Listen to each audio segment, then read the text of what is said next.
nga ang nanay ni Gwyneth. Bakit ba ayaw mong ibigay ang susi ng kwarto niya? Pwede ko bang malaman kung ano ang business ninyo? Eh di si Gwyneth, Wala na kayong dapat ipinag-aalala. dapat nga nag-aalala-alala ako. Dahil hawak mo siya ngayon ng isang ahas. Hawak ko ang ikaaangat o ikalulubog ulit ng karir niya. Ako bahala sa'yo. Basta sundin mo lang yung mga sasabihin ko. Kakampi mo ako, okay?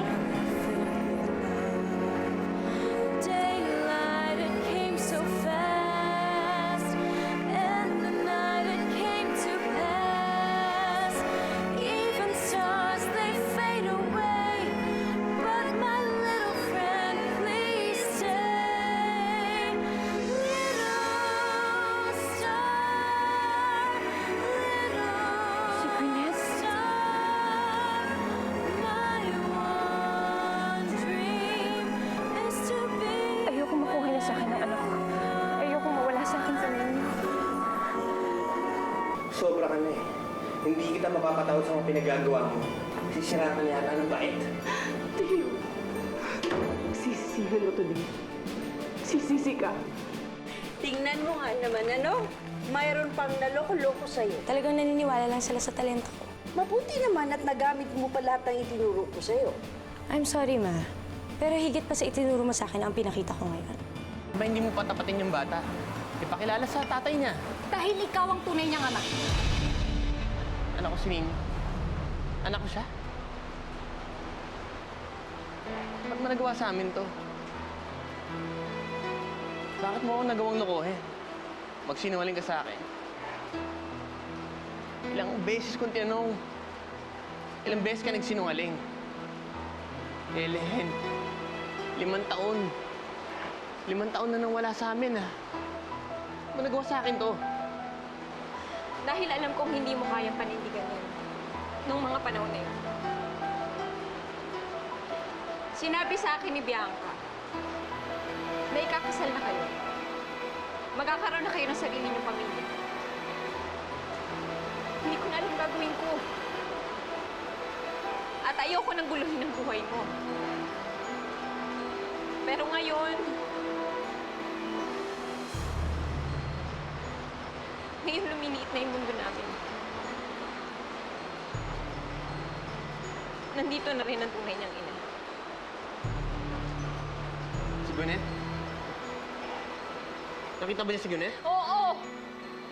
Kagabi sa contest. Mabuti na lang at hindi niya nakilala ng husto yung bata. Natatakot ako, baby. Natatakot ako na malaman ni Gwyneth yung totoo. Pag nalaman niya na nandito lang kami, ayokong mawala si Nino sa akin. Natatakot ako. Paano kung bawiin sa akin? Bawiin sa akin ni Gwyneth si Nino. Ikaw, may papangako mo ba na hindi mo babawiin sa akin na bata? Wala kang dapat ikatakot.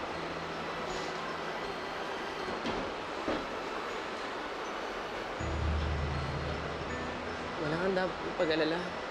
Hindi mawawala si Nino. Hindi siya mawawala sa atin.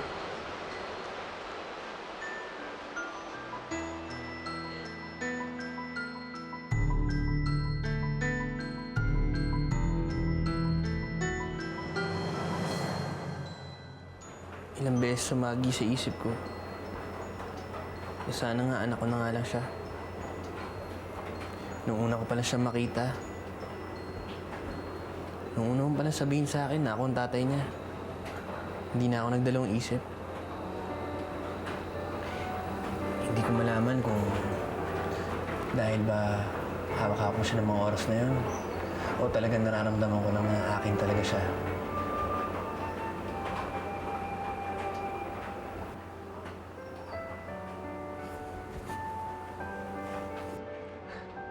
Bakit po kayo nandito?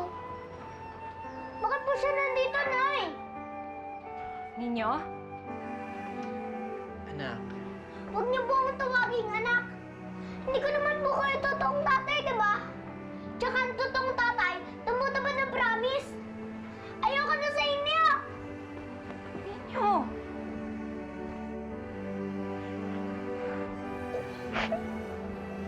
Ninyo, nagpaliwanag na siya sa akin. Tsaka ilang beses na rin siya nag-sorry. Ninyo, sorry talaga. Hindi ko natupad yung pangako ko sa'yo. Nagkaroon lang talaga ng aberya. Kaya ako na lang kakausap sa kanya. Tatawagan na lang kita kung okay na siya. Hmm? Dave, tungkol dun sa pinag-usapan natin. Kung pwede sana sa atin na lang muna yun, ha? Makakaasa ka.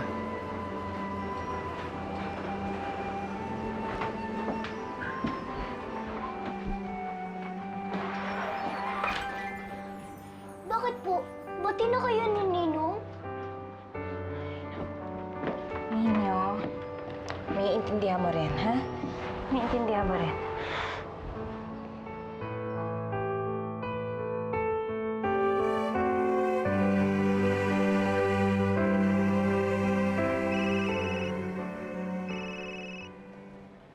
Hello? Nagmamaneho ko. Huwag mo akong kulitin. Paano? Hindi ka nagre-reply sa mga messages ko. Nasaan ka na ba? Kanina pa ako naghihintay dito ah. Hindi pa ako kumakain kasi hinihintay kita. May migraine na nga ako eh. Bumalik ka na lang ng Manila, hindi kita babalikan dyan. Doon mo na lang hintayin desisyon ng annulment natin. No, Dave. Wala akong hihintayin. Kasi walang annulment na magaganap. Okay? Basta, hindi na mababago ang desisyon ko, kaya huwag mo akong kulitin. Bakit pa disinido ka na? May babae ka na talaga siguro, ano?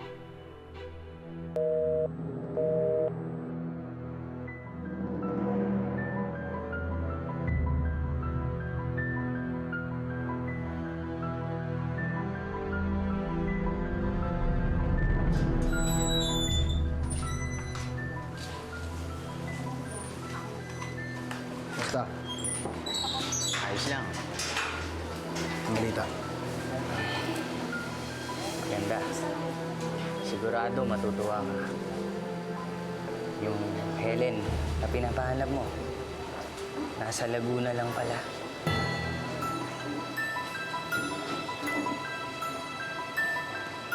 Doon lang pala nagtatago yung mga lintik na yun.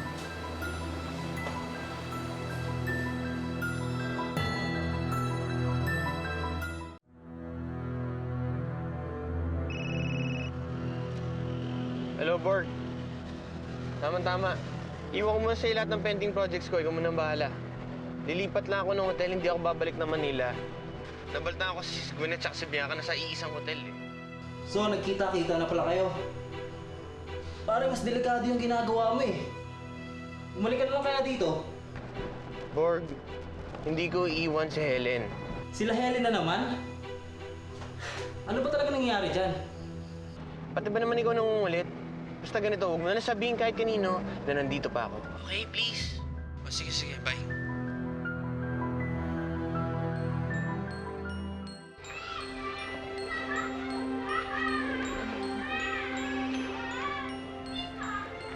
Oh, Dave. Si Ninyo nasa labas na naglalaro. Baka sakali lang ako. Baka sakali kasi marinig uli yung boss na anak ko ngayon eh. Teka, kung gusto mo siya makita, mamaya dadaling ko si Ninyo sa may burol.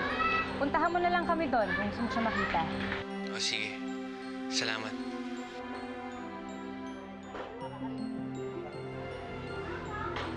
Madalas sa burol kayo nag-uusap ni Ninyo kapag may importante ka sasabihin sa kanya.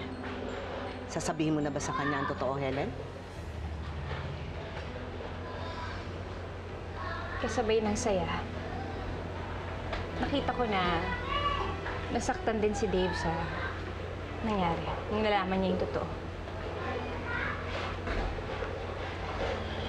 Mahigit 5 taon ko rin tinago sa kanya ang katotohanan na Angel. Marami akong pagkakataong pinalampas. At dahil sa ginawa ko, marami akong pinagkait sa kanila. Siguro naman panahon na.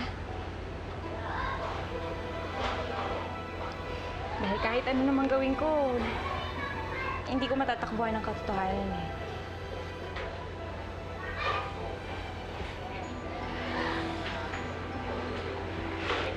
Dahil kahit ako nagpalaki kay Ninyo, hindi pa rin ako ang tunay na magulang.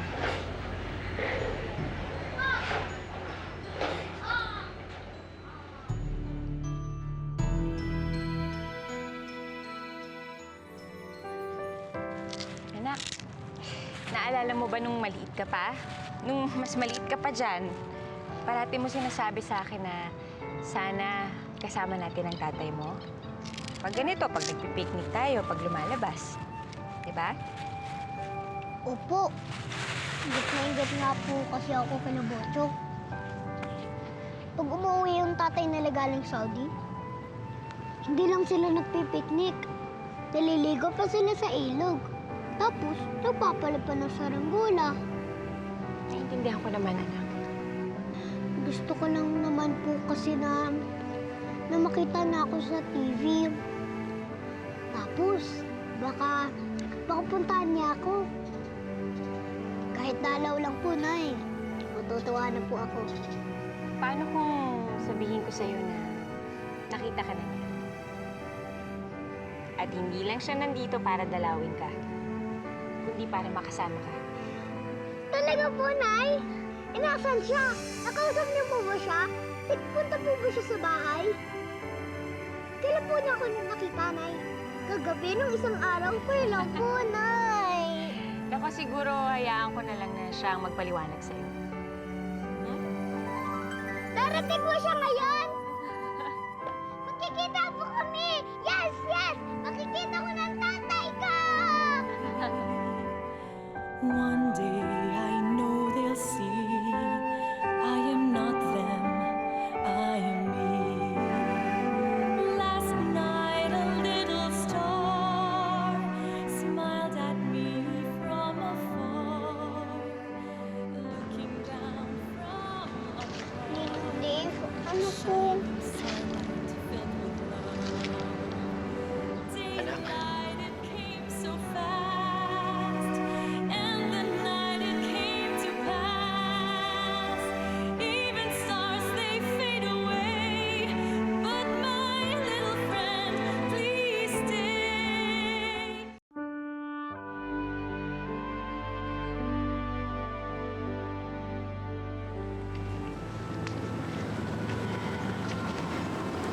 Ninyo, anak. Siya po ang tatay ko? Siya po talaga?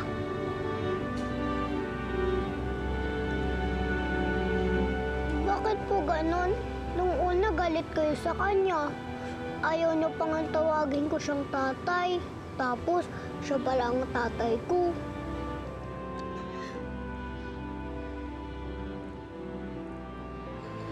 Lagi ko kayo kinukulit. Sana dyan na lang ang tatay ko. Pero ayaw niyo. Kung kailan akong nagtapa sa kanya, ngayon na nasasabihin na tama pala ako. Sabi ko na nga ba eh, tama ako, tama po ako. Ba't di niyo agad sinabi, Nay? Anak, kasi natatakot ang nanay na baka mawala ka eh. Ayoko mawala ka. Kaya hindi ko agad sinabi sa'yo.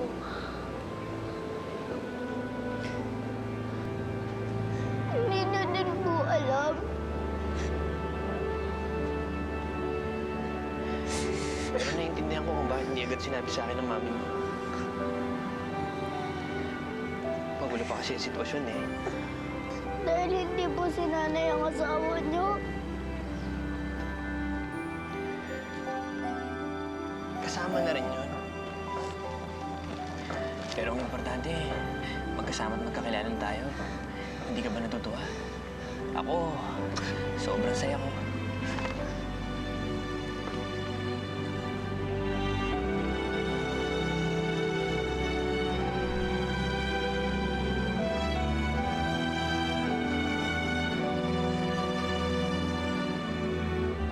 Hindi po dapat tayo umiyak. Natutuwa na po ako. Kasi po may tatay na ako at kayo po yung tatay ko.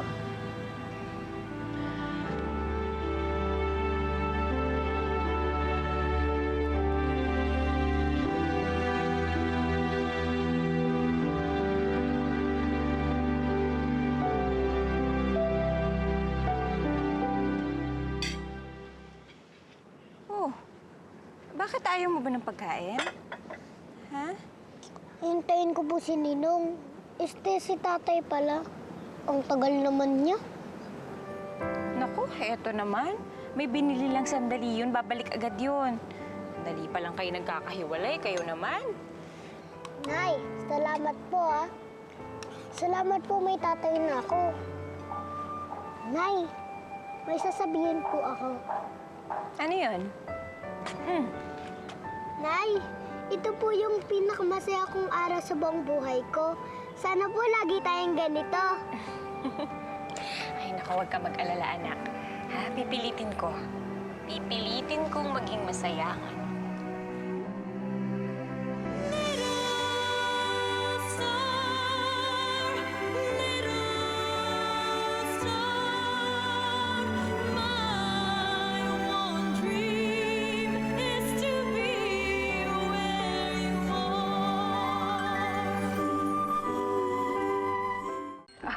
Oh, dahan yung balon mo. Hoy! Mukhang maganda ang naging pag-uusap niyo, ah. Ay, nako, salamat naman at nabunutan ako ng isang tinik sa dibdib ko. Di bale, Nay, bukas naman. Trabaho naman ang bibigyan ko ng pansin eh. Hindi naman pwedeng baliwalain ko lang yun. Ay, nako, huwag mong intindihin yon. Buti nga si Mang Vernie kanina ang nahandun sa center. Ay, nahihiya nga sa'yo. Etong sabi kakausapin daw si Madam. Buti nga, pinag-half day ako nang hindi ako naabutan nung dambuhalang yun, ano? Uy, ikaw ba? Tawa ka ng tawa. Masyado kang masaya, ha? Naku, maligo ka na, magbihis ka na, lagkit-lagkit mo na. Sige na, palit ka na doon. Dali. Amoy nga. Nga ko. Naku, asim na yan. Tay, huwag po kayo alis ah. Oo.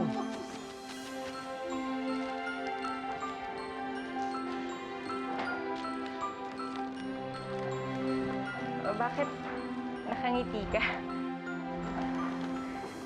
Helen, naalala mo ba noon nung sinabi ko sa'yo kung sakaling magkakaanak ako, ang gusto ko yung nanay niya maging katulad mo? Natutuwa lang ako na si Nino sa'yo napunta. Alam mo, masaya ako dahil pakiramdam ko, ang dami namin pwedeng gawin, ang dami kong pwedeng ituro sa kanya. Ang dami namin pwedeng laruin. Pwede ko ituro sa kanya. Gusto ko matutunan niya yung mga gawain ko. Nasa ganun maging proud siya sa akin. At saka, Helen, kung sakali lang na iniisip mo na kukunin ko sa'yo si Nino,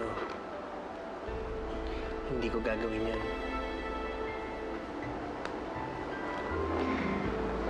Si Gwyneth. Nandito siya. Paano pag nalaman niya nandito lang kami? Pumunta pa sila ninyo kagabi. Wala siyang malalaman tungkol dito. Tsaka kilala mo naman si Gwyneth eh. Walang ibang inatupag yun kundi ang sarili niya at yung karir niya. Hindi niya kayang ibigay ang isang pagmamahal ng ina. Hindi katulad mo. Alam mo, hindi ko talaga alam ang gagawin ko kapag nawala si Nino sa akin. Huwag kang mag-aalala. Gagawin ko ang lahat para maayos to. Kung kinakailangan kong tumira dito, makasama lang kita at si Nino. Gagawin ko.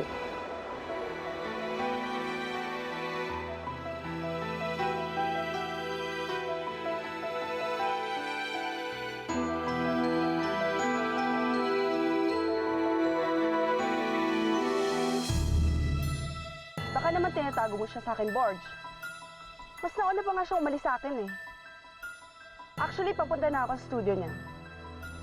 Are you telling me na hindi pa siya bumabalik dyan? Hindi ko nga alam. Basta wala siya dito, okay? Alam mo, mas mabuti pa gawin mo, ha? umuwi ka na lang sa inyo. Hindi ka ba napapagod sa kakabuntot mo sa kanya? But where could he be?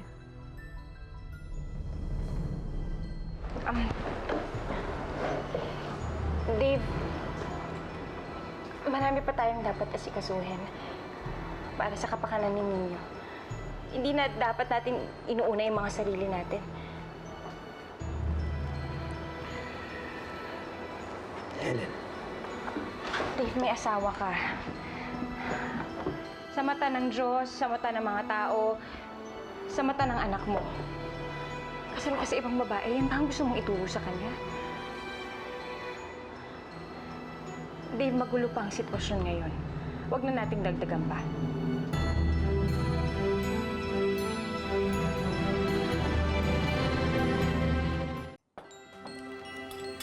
Sana po, matapos tong araw.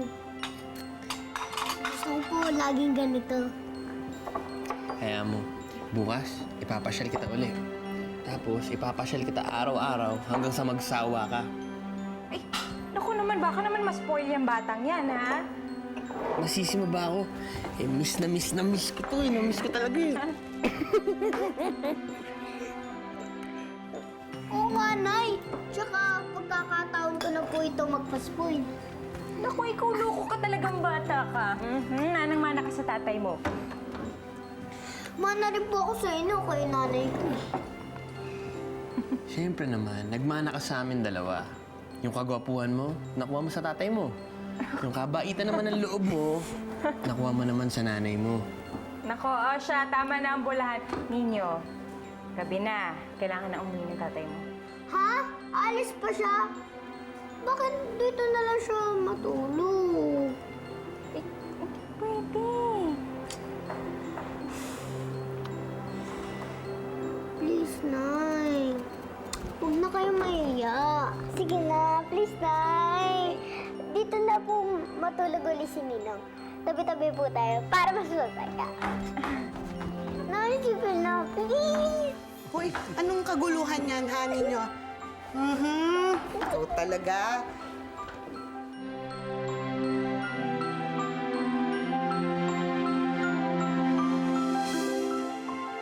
Nay, ilang beses ko po ba sasabihin na huwag kayong makikipag-away? Ano nangyari dito? Tinawag po siyang. Tinawag din po ako. Sino gumawa sa'yo nito? Kahit na gusto kong magkasama kaming dalawa, alam ko yung tunay na kalagayan ni Dave na hindi pa rin siya malaya. Si Bianca? Si Gwyneth, huwag kang mag-alala. Walang ibang inisip niyo kundi ang sarili niya at saka yung karir niya. Natatakot kasi ako eh. Paano kung may makadiscover nito? May anak pa si Dave sa ibang babae, ha?